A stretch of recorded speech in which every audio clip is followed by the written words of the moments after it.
Tadi saya sebagai seorang konsultan, saya katakan ya, ada 8 sektor masalah kehidupan, tapi 2 terbesar masalah banyak orang. Nomor 1 adalah masalah keuangan. Ini menduduki peringkat pertama. Nah, ini termasuk wajah-wajah yang sedang mengalami itu ya. Yang kedua adalah masalah asmara atau rumah tangga. Ya, ini masalah banyak orang itu, tadi ada 8 sektor, tapi 2 terbesar adalah keuangan dan masalah asmara atau rumah tangga. Tapi sekarang disadari bahwa dalam hidup itu semuanya berpasangan.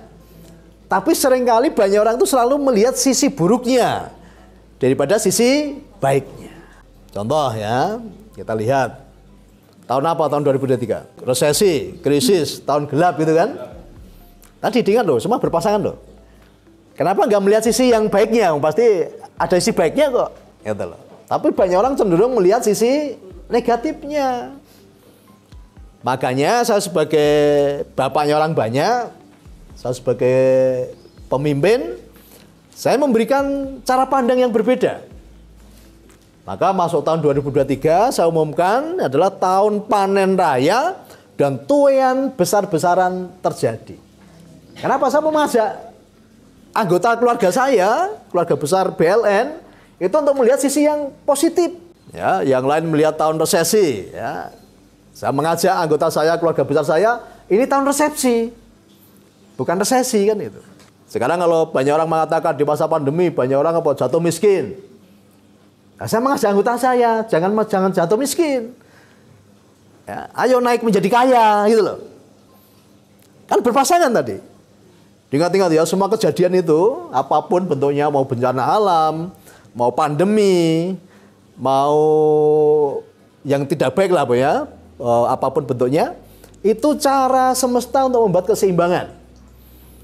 Jadi di mana bencana alam itu adalah cara semesta untuk membuat keseimbangan. Misalnya kita lihat bencana. Di saat bencana itu terjadi perubahan.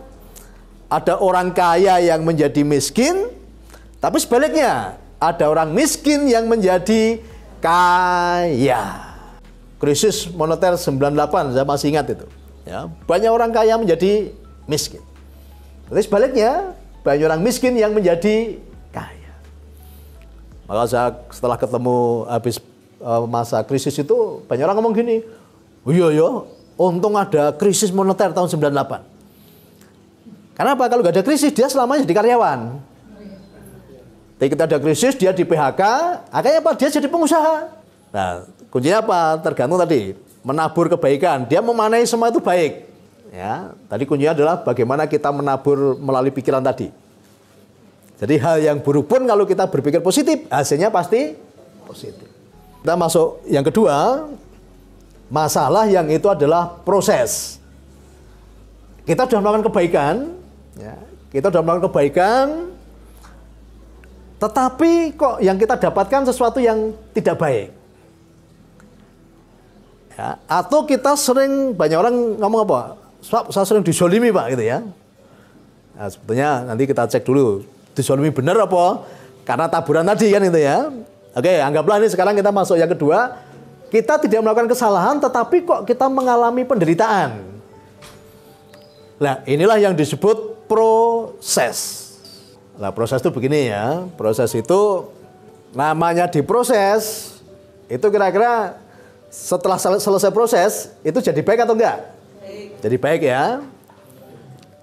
Jadi dimanai tadi kalau kita sudah melakukan kebaikan, kita sudah melakukan sesuatu yang benar, kok ada kejadian yang tidak baik yang kita alami. Nah, itulah namanya proses.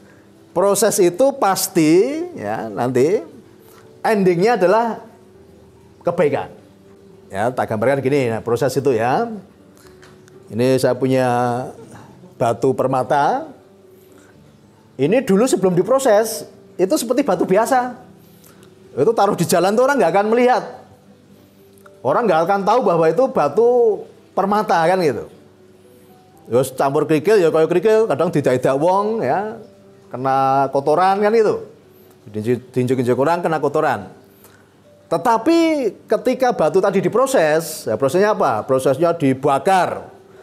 Dibakar itu untuk memisahkan mana yang buruk, mana yang baik. Kotoran-kotoran dipisahkan. Setelah dibakar, digerinda, ya, dipotong-potong. Setelah dipotong-potong, diamplas. Amplasnya yang paling kasar. Nah, kira-kira proses itu menyakitkan nggak? Menyakitkan. Tetapi karena si batu tadi mengikuti proses, akhirnya menjadi sesuatu yang bernilai. Ya, sekarang ini bedanya ini hasil dari proses ini.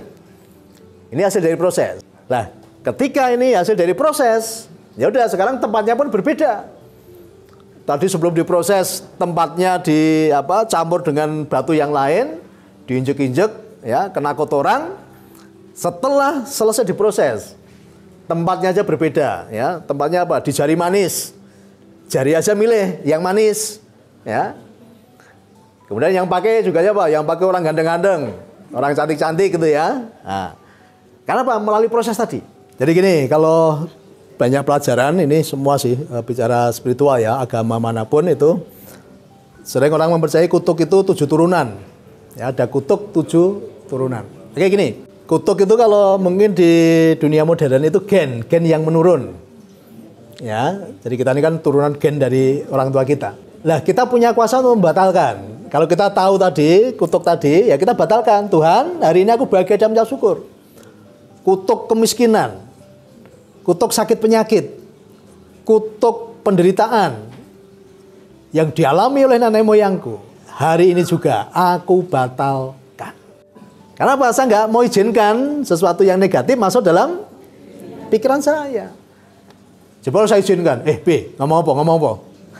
Ayo pedoke ya, gitu kan ya. Energi saya habis gitu loh. Energi saya habis, pikiran saya negatif, nanti mengaruhi perkataan saya negatif, sikap hati saya negatif, tindakan saya negatif. Hasilnya pasti negatif. Ya, jadi kalau tadi masalah itu muncul bukan karena kesalahan kita yang disebabkan oleh orang lain, ya udah itu dimaknai itu sebuah proses. Memang sakit rasanya gitu loh. Tadi berarti apa? Artinya diamplas nggak usah yang paling kasar, ya. Diamplas dipanasi kan itu. Ya udah katakan, Tuhan, ini sakit Tuhan. Aku tidak mampu Tuhan, nggak sanggup Tuhan. Tapi aku tahu Tuhan, ini adalah proses. Karena Tuhan menyiapkan saya menjadi pribadi-pribadi yang bernilai.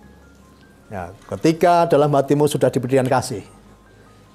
Wes, kalau tadi hidupmu karena akibat taburan itu, tapi dengan kasih yang ada dalam hidupmu dan dipraktekkan, maka taburan-taburan yang karma-karma buruk tadi akan segera menjadi karma-karma baik dan saldonya akan segera balance dan kehidupanmu pasti ya berubah menjadi baik. Orang akan melihat hidupmu menjadi indah. Kenapa tadi ya? Seni mengelola masalah. Endingnya pasti nanti indah. Bukan apa yang datang, tapi respon kita itulah yang lebih menentukan itu akan menjadi masalah atau enggak. Jadi kalau kamu mau ikut saya, tak dampingi, udah. Ketika kamu udah bisa membantu menyembuhkan orang yang kena tadi macam-macam tadi, jangan pernah dikirim balik. Kamu harus mengasihi. Setan pun kalah dengan kasih nanti kok. Mulai berprasangka baik. Keran-keran rezekiku terbuka lebar-lebar. Rezekiku mengalir dari berbagai sumber. Dari sumber-sumber yang terduga maupun yang tidak terduga. Lakukan minimal 30 menit berulang-ulang sambil menikmati persekutuan dengan sang kekasih tadi. Merasa kesusu. Selama ini udah ngadep kekasih kesusu. Ya udah, sekarang udah ketemu kekasih, ketemu nih, ayo 5 menit itu yo. Saya harus ngurusi toko. Ya kira-kira kekasihmu jengkel ora? Jengkel. Star muka ya, padahal Tuhan nek karo raimu kan itu. Ya, nikmati berlama-lama dengan Tuhan. Saya dengan Buniko kadang bisa 1 jam, 2 jam. Inilah yang disebut proses kehidupan. Oke, jadi diingat-ingat dulu ya, nanti dicek dulu dalam kehidupan kita ini. Masalah yang kita alami ini apakah akibat dari taburan buruk? Taburannya mulai dari pikiran tadi atau karena itu proses. Ingat-ingat, Tuhan tidak pernah menguji. Selama ini kalau banyak orang ngomong, wah aku diuji Tuhan gitu ya. Tuhan tidak pernah menguji. Ya, banyak orang tadi berkusnusan sama Tuhan. Wah aku dicobai Tuhan. Tuhan kasih cobaan saya sangat berat. Enggak, Tuhan nggak pernah menguji. Tuhan nggak pernah mencobai. Itu dilihat dulu hasil dari taburanmu Ya, dari kamu selalu berpikir negatif tadi, atau itu proses gitu loh. Jadi aja gampang nyalahi Gusti Allah kan itu. Barangkali banyak orang tadi, Pak saya itu diuji Tuhan sangat berat sekali. Pak, cobaan saya itu sangat berat, beruntun. Nah, saya nyobain siapa? Tuhan, Pak. Ingat-ingat, Tuhan tidak pernah mencobai umatnya, tidak pernah menguji umatnya. Karena sifat Tuhan adalah Maha Pengasih dan Maha Penyayang. Sekarang yang Maha Pengasih, Maha Penyayang suka hukum nggak kira-kira? Enggak. Wong Maha Pengasih, Maha Penyayang kok. Sekarang Anda aja wong tua sing kakean dosa atau hukum anae. Ya ora? Apalagi Tuhan yang Maha Pengasih dan Maha. Nah, tapi seringkali banyak orang tadi pikirannya masih negatif. Gitu loh. Masih berprasangka buruk. Lah bagaimana cara menyikapinya ya? Bagaimana cara menyikapinya? Oke, cara menyikapi gini. Kalau kita sudah melakukan yang terbaik, kita sudah melakukan kebaikan, kok kita mendapat sesuatu yang tidak baik, pasti hatinya sakit nggak rasanya? Sakit ya? Oke. Ngomong jujur ya kalau Gusti Allah. Ngomong apa aja dengan Tuhan. Nggak usah sok yes. Oh Tuhan aku kuat Tuhan. Nggak usah sok yes ya. Jadi ya. Bicara sama Tuhan. Tuhan sakit Tuhan. Tuhan hatiku sakit Tuhan. Tetapi aku tahu Tuhan, ini adalah proses. Karena Tuhan, Engkau mau jadikan aku menjadi pribadi yang bernilai. Nah, jadi mulai hari ini tadi, nanti kita akan cek ya. Nanti ada solusinya nanti. Nanti semua ada jawaban. Tapi sekarang kenali dulu masalah yang ada dalam dirimu. Oke, sekarang kita mau bicara yang berhubungan dengan taburan ya. Masalah yang disebabkan oleh apa yang kita tabur. Karena apa? Kita selalu berpikir negatif. Gitu. Orang percoyonan berpikir negatif kan itu. Bapak sekalian, di dalam hidup ini semua berpasangan ya. Ada baik, ada buruk. Ada hitam, ada putih. Ada terang, ada gelap. Ada kaya, ada miskin. Kan itu. Tapi seringkali banyak orang itu selalu melihat sisi negatifnya daripada sisi positif. Oke ya, jangan lihat saya yang sekarang ini. Saya mengalami proses panjang dan menyakitkan. Ya, ketika saya cerita dengan banyak orang, Pak, itu kalau saya udah nggak kuat, Pak, gitu. Tetapi karena saya tahu bahwa itu proses, saya nikmati proses itu. Dan saya katakan sama Tuhan, Tuhan, ini sakit Tuhan, ini memang sakit Tuhan. Tetapi aku tahu bahwa ini adalah proses. Makanya proses tadi membawa kita menjadi pribadi yang bernilai. Bernilai itu artinya apa? Bernilai itu bermanfaat bagi orang lain, ada nilainya gitu loh. Ini kan bernilai nih. Ya. Nah, untuk menjadi pribadi yang bernilai ada prosesnya, tidak ujuk-ujuk, tidak tiba-tiba, gitu loh. Nah, seringkali banyak orang apa membalas kejahatan dengan kejahatan. Ya wes babuk. Tidak ada campur tangan Tuhan lagi nanti dalam hidupmu. Ya, ketika kamu berusaha membalas apa yang dilakukan orang lain, kejahatan yang dilakukan orang lain, berarti apa? Kamu tidak lagi meminta campur tangan Tuhan. Proses tadi dalam rangka apa? Menekan ego sebetulnya. Jadi proses itu dalam rangka apa? Mematikan manusia jasmaniah kita, ego kita. Tetapi kalau kita keluar dari proses, berusaha melawan, membalas, bahkan membalas lebih jahat lagi. Ya saya sering dengar ya, saya tuh kalau ada orang baik dengan saya akan lebih baik. Tapi kalau ada orang jahat dari saya, jahat ke saya akan lebih jahat. Nah, urusan orang mau bicara apa itu urusan dia, bukan urusan kita. Tetapi kalau kamu mengizinkan itu, kamu masukkan dalam pikiranmu dan hatimu, yaudah kamu akan kena imbasnya. Kalau ada orang ngomong negatif, itu urusan dia dengan Tuhan, bukan dengan kita. Respon kita itu yang menentukan itu jadi masalah atau enggak. Nanti kalau ada yang punya pikiran seperti itu, pikirannya dicopot sih, ya, dikumbah. Itu bukan pemikiran orang-orang yang bernilai. Ya. Nah, jadi Tuhan tidak pernah menguji, ingat-ingat, apalagi mencobai. Masing-masing orang dicobai oleh apa? Oleh nafsunya sendiri. Ya, makanya setan tuh sekarang ini meh pensiun apa? Karena apa? So, disalah-salahin menungso. Waduh, maaf Pak, saya kena godaan setan itu kan. Nah, setannya akhirnya wah, Tuhan saya menyerah jadi setan karena manusia lebih setan daripada saya. Gitu. Ya, bar konangan le selingkuh ngomong rupi mah, maafkan aku kilap kena godaan setan. Nah, setan tambah nesu, wong sampeyan aku salahke kan itu. Maka setan itu sekarang kerjanya semakin menggila karena apa? sering disalah-salahke menungso tadi loh. Sifatnya Tuhan adalah kasih. Kasihnya tanpa syarat, tanpa pamrih, tanpa menuntut balas. Jadi kalau kita mengasihi tapi masih milih-milih, masih mengotak-ngotak, ya berarti kamu belum menjadi kekasihnya Tuhan. Nah, jadi nanti dimanai, kita cek dulu. Yang tahu Bapak Ibu semua ya, yang tahu Bapak Ibu semua. Hasilnya tinggal mudah toh, kalau itu akibat taburan tadi, benih yang kita tabur tadi, pikiran negatif, tindakan negatif, kata-kata negatif, ya udah sekarang mulai perbanyak menabur kebaikan supaya saldonya segera balance. Nanti kalau saldo balance untuk naik lebih mudah.